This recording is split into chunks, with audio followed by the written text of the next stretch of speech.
Hey everyone, today we're going to discuss about the forms of conditional proposition. So we can rewrite a conditional proposition in different ways. So we have the first one, the conditional proposition, then we have the converse, the inverse, and the contrapositive.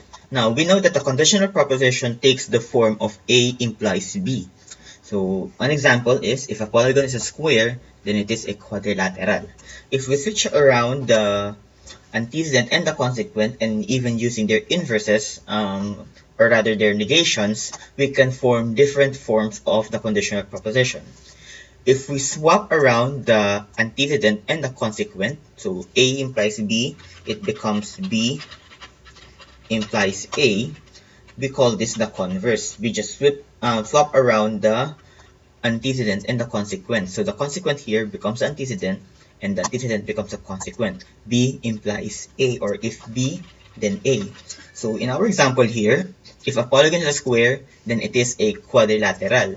Its converse is, if a polygon is a quadrilateral, then it is a square. So that's the converse of the conditional.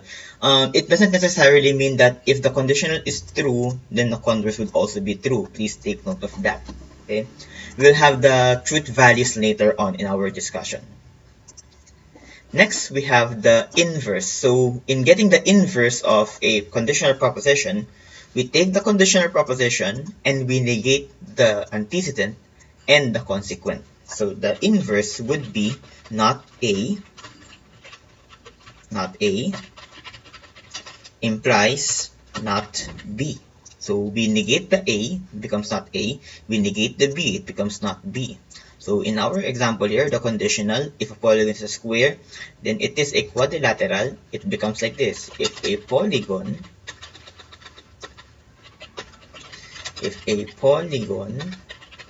is not a square, then it is not a quadrilateral. So that's our inverse. If a polygon is not a square, then it's not a quadrilateral. It is derived from the conditional, negating the antecedent and the consequent. Last one is we have the contrapositive. For the contrapositive, we have the conditional, we swap around the antecedent and the consequent, then we negate it. So it's like a combination of a converse and the inverse at the same time. So it is not B implies not A. So not B, not A. We swap around the A and B, so it becomes B implies A, then we negate them. So B implies A becomes not B implies not A. So for our example here, if a polygon is a square, then it is a quadrilateral.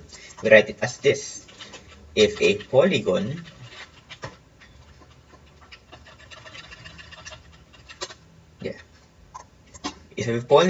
is not a quadrilateral, then it is not a square. So that's our contrapositive statement for the conditional. If a polygon is not a quadrilateral, then it is not a square.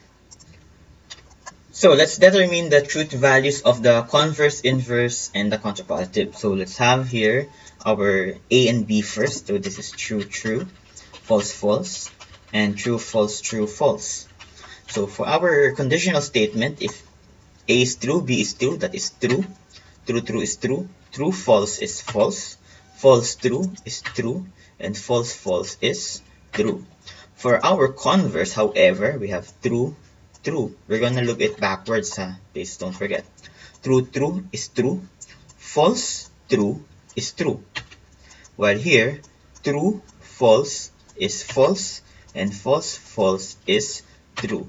Observe that the value of the converse doesn't necessarily equate the value of the conditional. As you can see here, the conditional statements have different truth values.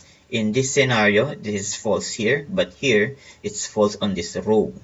So if we have a converse of a statement, it doesn't necessarily mean that they have the same truth value with its conditional. So please remember that. So we have the converse. Let's now have the inverse and the contraparative. To have the inverse and the contraparative, we have to get the negation of A and the negation of B. So let's have that. So let's have a table here. There. So let's have the columns. And let's have the rows here. So we start with not A. And we have not B. So not A and not B. If A is true, true, false, false, then not A is false, false, true, true. Not B. Let's look at B. If B is true, false, then not B is false, true, So we now have not A and we have not B. Let's now have not A implies not B. So not A implies not B. False, false, true. False, true, true. True, false, false. True, true, true. So that's the value of the inverse, true, true, false, true. And let's now have the contraparative. So for the contraparative, we have not B implies not A. Not B implies not A. So let's look at it backwards. False, false, that is true. True, false, that's false. False, true, true, true, true, true. So there's the truth value of the inverse and the contraparative. As we can see here, if we look at the truth value of the conditional and the contraparative, they have the same truth values, right? The same thing can be said about the converse and the inverse. So there's a relationship between the conditional, converse, inverse, and contraparative. The conditional and the contraparative have the same truth value, and the converse and the inverse have the same truth value. In logic, we call this logically equivalent. So whenever we talk about logically equivalent statements, these are statements which have the same truth value.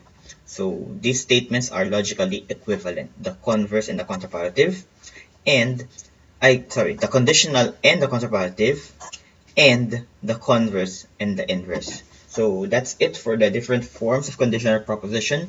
For our next video, we're going to start proving statements using the rules of equivalences and the rules of inferences. So I hope you guys learned a lot today. Thank you guys for watching and see you guys on the next video.